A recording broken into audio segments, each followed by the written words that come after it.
নজর রাখবো পরবর্তী সংবাদে।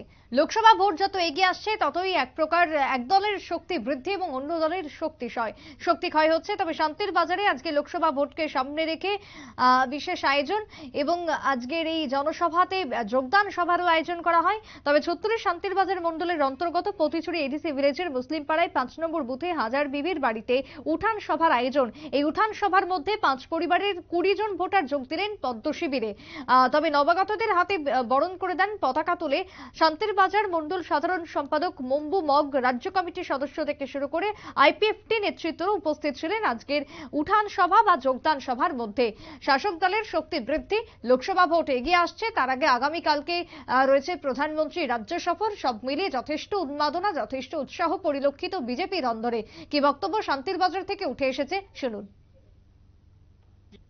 অ্যাকচুয়ালি আপনারা জানেন যে ত্রিপুরা রাজ্যের মধ্যে গত 23শে বিধানসভা নির্বাচন থেকে ত্রিপুরা রাজ্যের মধ্যে যে বিরোধী দল কংগ্রেস সিপিএম জোট হয়ে গেছে। তো প্রকৃতপক্ষে আমরা 25 বছর ধরে একটানা সিপিএম কংগ্রেসের লড়াইয়ে অনেক কর্মী নিচে লেভেলে অনেক কর্মীরা খুন হয়েছিল। তো এখন দেখছি যে শুধুমাত্র ত্রিপুরা রাজ্যের মধ্যে শুধু চেয়ারের জন্য, ক্ষমতার জন্য এখন সিপিএম কংগ্রেস এক হয়ে গেছে। সেই বিষয়গুলো, সেই জিনিসগুলো কিন্তু নিচে লেভেলে যারা সমর্থক ছিল, যারা প্রকৃত কমিউনিস্ট ছিল, তারা সেগুলো এখন তারা সহ্য হচ্ছে না। সেই কারণে অনেকে এখন ভারতীয় জনতা পার্টিতে যোগদান করছে এবং দেখছেন তারা 6 বছর এবং কেন্দ্র মোদীজি 10 বছর যেইভাবে শাসন করছে, যেইভাবে মানুষের জন্য প্রকল্প পৌঁছে দিচ্ছে ঘরে ঘরে, সেই জিনিসগুলি তারা আকৃষ্ট হয়েছে। সেই জিনিসগুলিকে ওরা খুব ভালো লেগেছে, তার জন্য আজকে ভারতীয় জনতা পার্টিতে তারা যোগদান করেছে।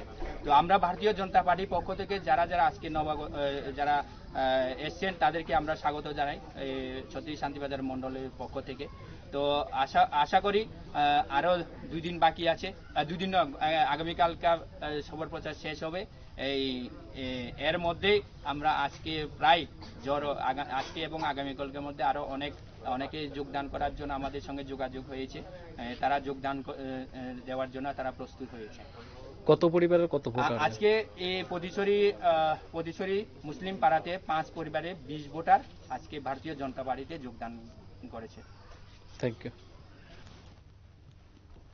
সংশ্লিষ্টের বক্তব্য আপনারা শুনলেন। 19 তারিখ যেহেতু ভোট রয়েছে, তাই সেই ভোটে কার্যত পক্ষে বিজেপির প্রার্থী বিপ্লব দেবকে বিপুল ভোটে জয়যুক্ত করার আহ্বান রাখলেন আজকের এই উঠান সভার মধ্য দিয়ে বিজেপি কর্মী। তবে আজকের এবং আগামীকালকে লাস্ট প্রচার পশ্চিম আসনের জন্য, সেই প্রচারের ক্ষেত্রে কোন রকমের ফাঁকফোকর রাখতে নারাজ এক প্রকার বিজেপির কর্মীরা। তাই সকাল থেকে রাত, শহর থেকে জেলা, জেলা থেকে মহকুমা একত্রে চলছে প্রচার। সেই প্রচার এবার পরিলক্ষিত হলো শান্তির বাজারেও। ছোট্ট একটা বিরতির পর ফিরে আসবো, সঙ্গে থাকুন।